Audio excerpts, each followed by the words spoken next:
Chapter 23. Sand. The most comfortable bed in the world was the one you needed to get out of before you were fully awake. In this instance, the bed wasn't a bed, but a rubber raft floating on extremely purified water. Kaishin turned to his side and reached for a snooze button that wasn't there. He pressed it anyways. The last few minutes of sleep were always thicker, creamier, and more delicious than all the hours that came before them. "Kai," Hannah said, "you need to get up." Sand whipped against Kaishin's face. He spat grains out and pried his eyes open. Sunlight shimmered over golden dunes. "We're here." Hannah turned her collar up against the blowing sand. Kaishin scanned the desert. Every trace of the superkamikande detector had vanished, but the memory of Hannah's lips had remained.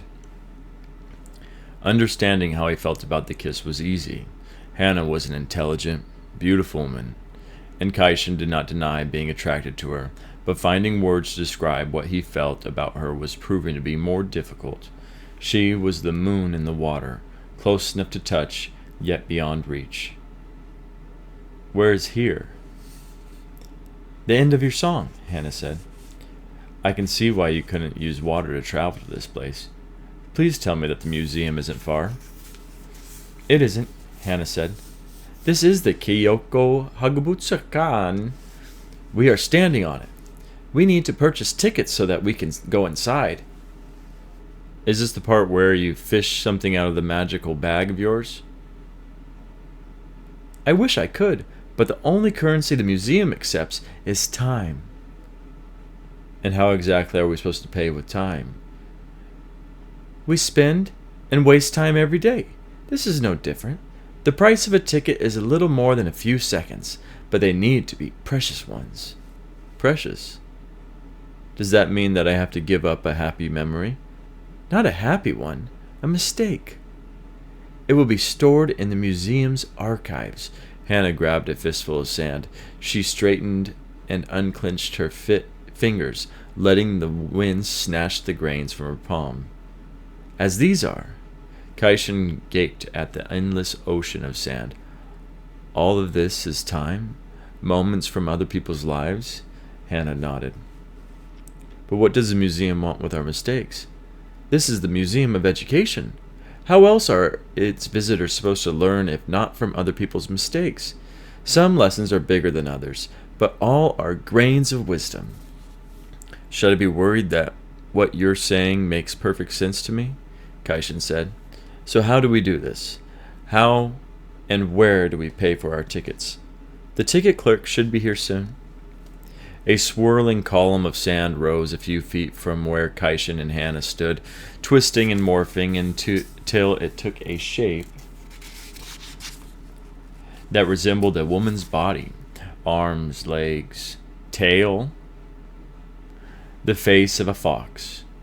It moved slowly and lithely toward them, dispersing and gathering, collecting more sand from each step it took.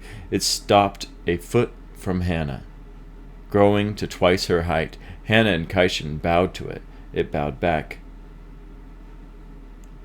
"Greetings, Kitsune-san." Hannah craned her neck. "We wish to purchase tickets to the museum." "Are you aware of—" The sand fox scattered and collected itself. "The price?" "A grain of time for each ticket we require," Hannah said. The fox nodded, its features of sand shifting in the wind. "Choose your payment well." It dispersed into nothing and reformed. "And I will judge if it is worthy of a place in the archive." Kaishin shuffled through his mistake, trying to find one that he wouldn't miss, though each had caused him varying degrees of embarrassment, disappointment, and pain. It was difficult to select one that he could live without. What he once thought he would have easily and gratefully forgotten felt like hard-fought treasures, each mistake a precious, priceless scar. The kitsune had asked for only one grain of his life, but Kaishin found himself wondering if it was that one grain upon which Everything else was built. I will pay for both of us, Hannah said. No, Kaishin said. I can pay my own way. You can, but you mustn't. Hannah pulled him aside. Losing time, no matter how small, changes you. Which is exactly why I need to pay for my ticket. But it will affect me less than it will affect you. My fate is set. Yours is not. No matter how much of my time I give up, my way will always be clear. Yours could swerve in ways you can't not even imagine. For a person who has lived her entire life without making any real choices, you seem to be very good at making them for other people. I am sorry, Kai, but you do not have the privilege of being stubborn, and I do not have the luxury of time to argue with you. I will not change my mind. Kaishin looked into Hannah's eyes and saw that she was telling the truth. He threw up his hands. Fine. Hannah walked up to the kitsune. You may take your payment. The kitsune's face took human form as its body shrank to Hannah's size. It cradled Hannah's face in its hands and gently pressed the briefest of kisses on her mouth. It stepped away, leaving its gaze on Hannah's lips. 2 specks of light.